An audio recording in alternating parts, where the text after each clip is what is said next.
요한이 전한 거룩한 복음입니다. 주님 영광 받으소서. 그날 곧 주간 첫날 저녁이 되자 제자들은 유다인들이 두려워 문을 모두 잠가 놓고 있었다.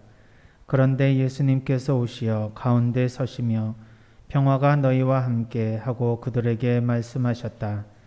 이렇게 말씀하시고 나서 당신의 두 손과 옆구리를 그들에게 보여주셨다. 제자들은 주님을 뵙고 기뻐하였다. 예수님께서 다시 그들에게 이르셨다.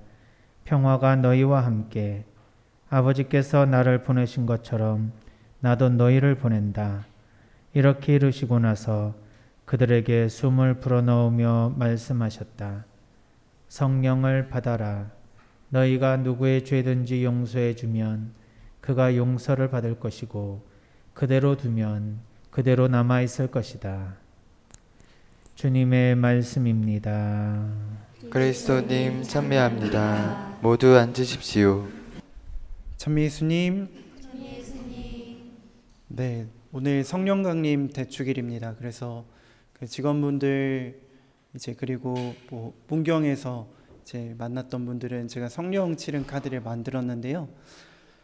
이제 올해 이렇게 만들다가 또 아누시아타 자매님이 후작업을 해주시고 또 주문을 해주셨어요. 그래서 뒤에 보시면은 7가지 카드가 다 있을 거예요. 명함 사이즈 크기인데 하나씩 다 가져가 주세요. 그래서 7개 카드 전부 다 가져가 주셔서 성령 칠은 가득히 받으시고, 또 혹시나 주변에 정말로 만났는데 또 냉담을 하고 있거나 성당을 못 가시는 분들이 있다면은 자기가 가진 카드 또 나눠주면 좋을 것 같습니다.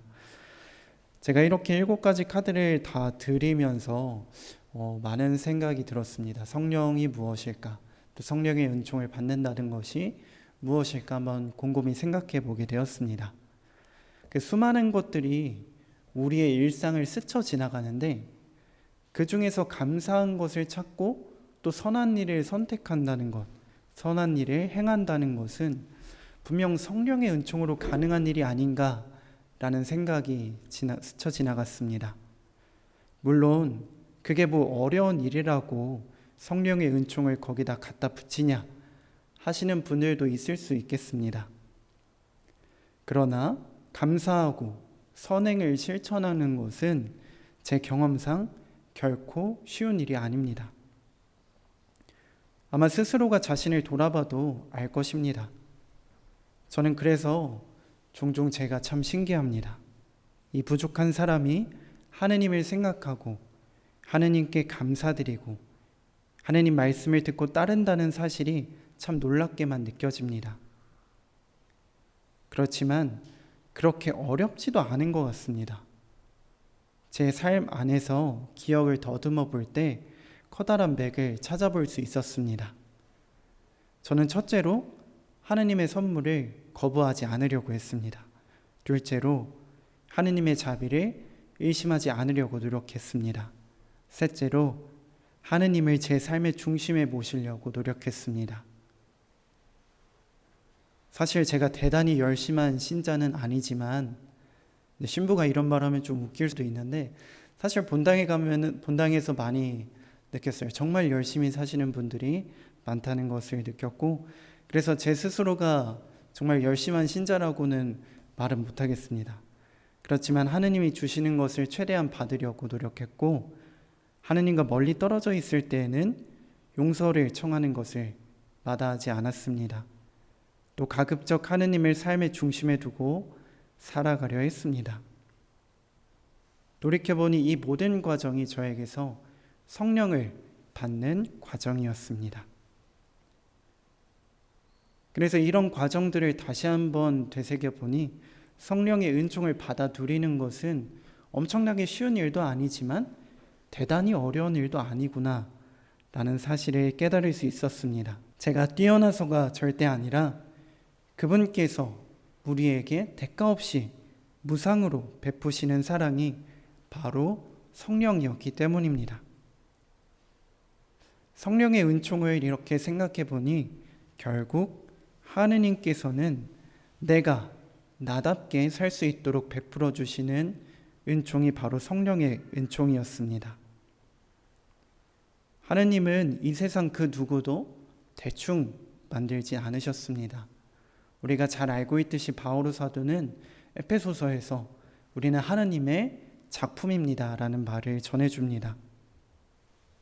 우리 모두가 하느님의 작품이기에 온전히 나로서 살아가는 것, 그것만큼 자신에게 좋은 일은 없을 것입니다. 그 좋은 일을 하느님께서는 성령을 통해 베풀어주고 계신 것입니다. 그렇게 오늘 우리가 받는 성령 치르는 결코 로또 번호와 같은 것도 아니고 점집에서 볼 수 있는 오늘의 운세와 같은 것도 아닙니다.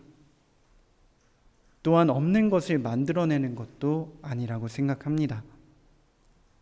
내가 가진 좋은 것을 하느님께서 만들어주신 나 자신을 잘 받아들이고 온전히 살아갈 수 있게 도와주는 하느님의 선물이 바로 성령의 은총이지 않을까 생각해 봅니다. 7 은사를 천천히 살펴보면 이러한 사실이 조금 더 우리에게 입체적으로 구체적으로 다가옵니다. 성령 7은을 여러분들이 돌아가시는 길에 천천히 바라보시면 올바로 판단하고 서로를 사랑하고 진리를 깨닫도록 깨달은 바를 실천하고 악을 두려워하고 어려움을 이겨내고 극복하며 세상을 똑바로 바라보게 해주는 은총임을 여러분들이 알 수 있을 것입니다. 그래서 성령 7은은 우리를 나답게 살게 해주는 하느님의 커다란 선물입니다.